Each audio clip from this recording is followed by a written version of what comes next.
புவியியல் தரம் 6 தவணை ஒன்றிற்கான பரீட்சை வினாத்தாள் பகுதி 1 20 வினாக்களையும் அவற்றுக்கான பூரண விளக்கங்களையும் பார்க்கலாம். 1 முதல் 5 வரையான வினாக்களின் இடைவெளிகளுக்கு பொருத்தமான விடையை அடைப்பினுள் இருந்து தெரிந்தெடுத்து புள்ளிக்கூட்டில் எழுதுக. சூரியன் உதிக்கும் திசையை பார்த்து இரு கைகளையும் இரண்டு பக்கமும் நீட்டி நிற்கின்ற போது உங்களது வலதுகை டேஷ் திசையை காட்டி நிற்கும். இப்போது நீங்கள் சூரியன் உதிப்பதை பார்க்கிறீர்கள். சூரியன் உதிக்கின்ற திசை கிழக்கு திசையாகும்.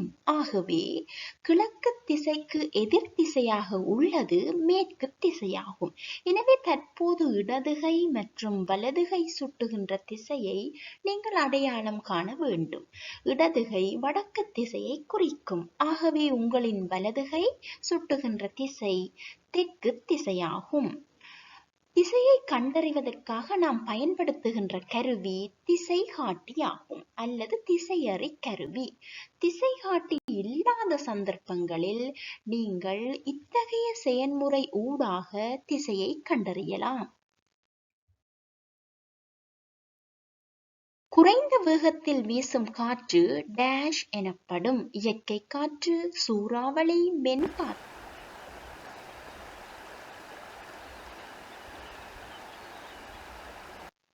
இவ்வாறு மிக குறைந்த வேகத்தில் வீசுகின்ற காற்று மென்காற்று என அழைக்கப்படும். அதே நேரம் இவ்வாறு வேகமாக வீசுகின்ற காற்று அதிக சேதங்களை ஏற்படுத்துவதுடன் அது சூறாவளி என்று அழைக்கப்படும். ஆகவே சரியான விடை குறைந்த வேகத்தில் வீசுகின்ற காற்று மென்காற்று ஆகும். வினா இலக்கம் 3 இலங்கையின் அனுராதபுரம், புலனறுவை ஆகிய வரலாற்று நகரங்கள் இரண்டும் டேஷ் மாகாணத்துக்கு உரியதாகும். இலங்கை படத்தில் அனுராதபுரம், புலனறுவை இவ்வாறு அமையப்பெறும். இவ்விரண்டு மாவட்டங்களும் எந்த மாகாணத்தில் அமைந்துள்ளன என்பதை பார்க்கலாம். இலங்கை படத்தில் உங்களுக்கு தரப்பட்டுள்ள விடைகள், அதாவது மாகாணங்கள் எங்கெங்கே அமைந்துள்ளன. இது வடமேல் மாகாணம், இரண்டாவதாக மத்திய மாகாணம், மூன்றாவது ஊவா மாகாணம். இப்போது நீங்கள் புரிந்திருப்பீர்கள், அனுராதபுரம், புலனறுவை ஆகிய இரண்டு நகரங்களும் வடமத்திய மாகாணத்தில் அமைந்துள்ளன. வினா இலக்கம் 4 புவிக்கு வெப்பமும் வெளிச்சமும் கிடைப்பது டேஷ் ஆகும். நட்சத்திரத்தால், சூரியனால், வளிமண்டலத்தால். நாங்கள் சூரியனில் இருந்தே வெளிச்சத்தை பெறுகின்றோம். அதே போன்று வெப்பத்தை அனுபவிக்கின்றோம். நாங்கள் வசிக்கின்ற கிரகம் புவிக்கோளாகும். இந்த புவிக்கோளுக்கு எதிலிருந்து வெப்பமும் வெளிச்சமும் கிடைக்கின்றது? சூரியனில் இருந்து கிடைக்கப் பெறுகின்றது. வினா இலக்கம் 5 வடக்கு திசைக்கும் மேற்கு திசைக்கும் இடையே டேஷ் திசை அமைந்துள்ளது. தென்கிழக்கு, தெற்கு, வடமேல். உங்களுக்கு தெரியும், பிரதான திசைகள் 4 உள்ளன. வடக்கு, கிழக்கு, தெற்கு, மேற்கு. உபதிசைகள் 4 உள்ளன. வடகிழக்கு, தென்கிழக்கு, தென்மேற்கு, வடமேற்கு. மொத்தமாக 8 திசைகள் உள்ளன.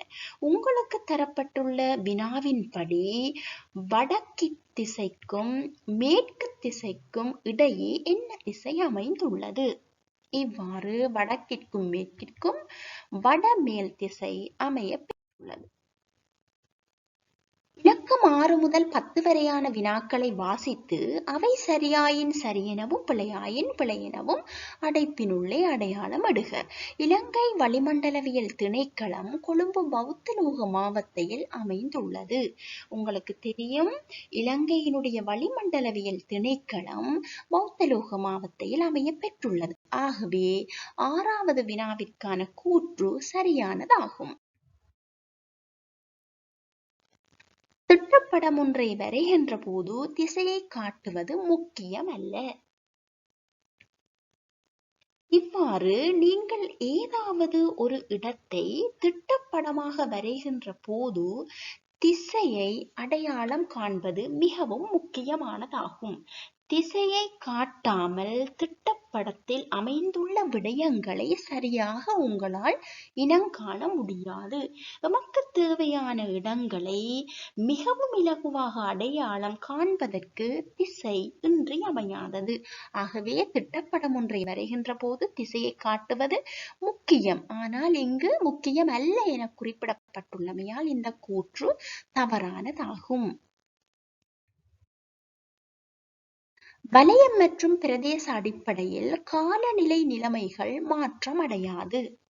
உங்களுக்கு தெரியும், ஒரே கிரகத்தில் நாங்கள் வாழ்ந்தாலும் வெவ்வேறுபட்ட பிரதேசங்களுக்கு இடையிலான காலநிலை நிலைமைகள் மாற்றம் அடையும்.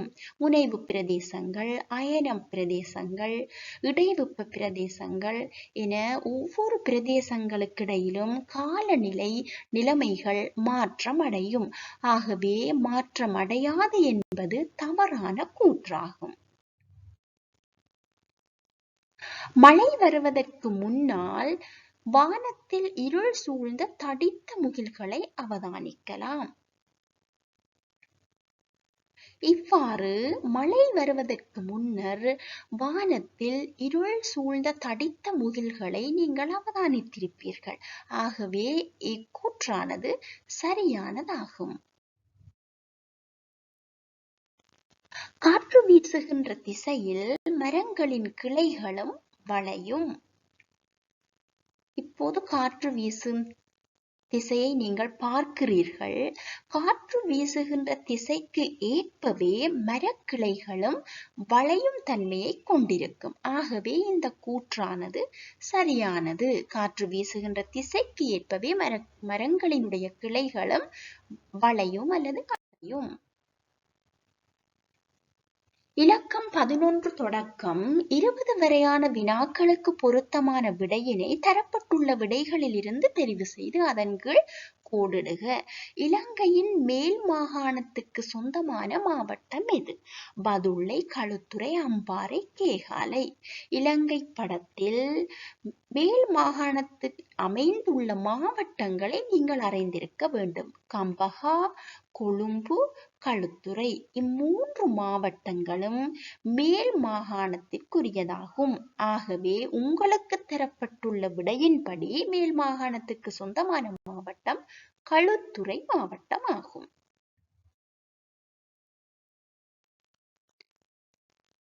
வானிலை தன்மைகளை அறிந்து கொள்வதால் சேதங்களை அதிகமாக குறைத்துக் கொள்ள முடியுமாதல் பின்வருவோரில் யாருக்கு? ஆசிரியர்கள், வியாபாரிகள், மீனவர்கள், மரத்தளபாட உற்பத்தியாளர்கள். ஆசிரியர்கள் இவர்கள் பாடசாலையில் கற்றல் கற்பித்தல் நடவடிக்கையில் ஈடுபடக்கூடியவர்கள். வியாபாரிகள் வியாபார நடவடிக்கைகளில் தம்முடைய செயற்பாட்டை முன்னெடுப்பவர்கள். மீனவர்கள் மீன் பிடிப்பதற்காக கடல் சமுத்திர பகுதிகளுக்கு செல்பவர்கள். ஆகவே அவர்களுக்கு வானிலை நிலைமைகளை அறிந்து கொள்வது இன்றியமையாதது. அதே போல மரத்தளபாட உற்பத்தியாளர்கள்.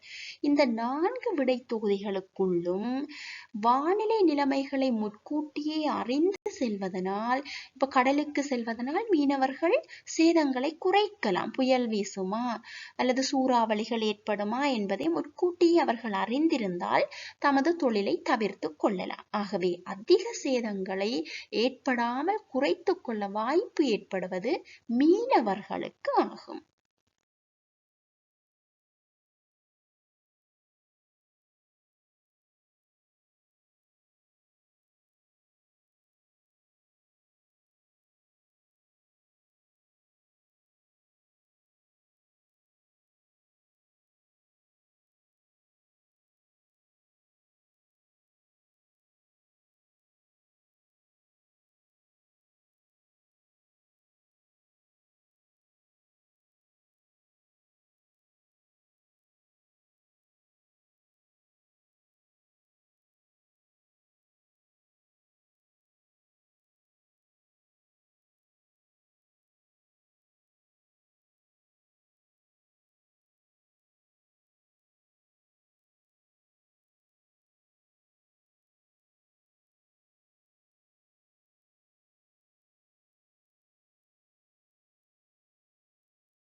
மழை வீழ்ச்சி போதாமையால் ஏற்படக்கூடிய அனர்த்தம் பின்வருவனவற்றுள் எது?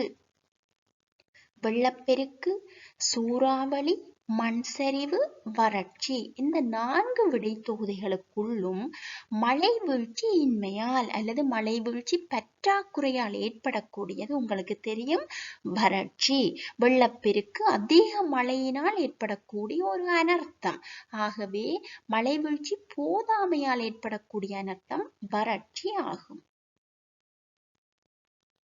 காற்றின் திசையை அளவிடும் கருவியை காட்டும் விடை வேகமானி, அனிமோன்மானி, வெப்பமானி, காற்று திசை காட்டி.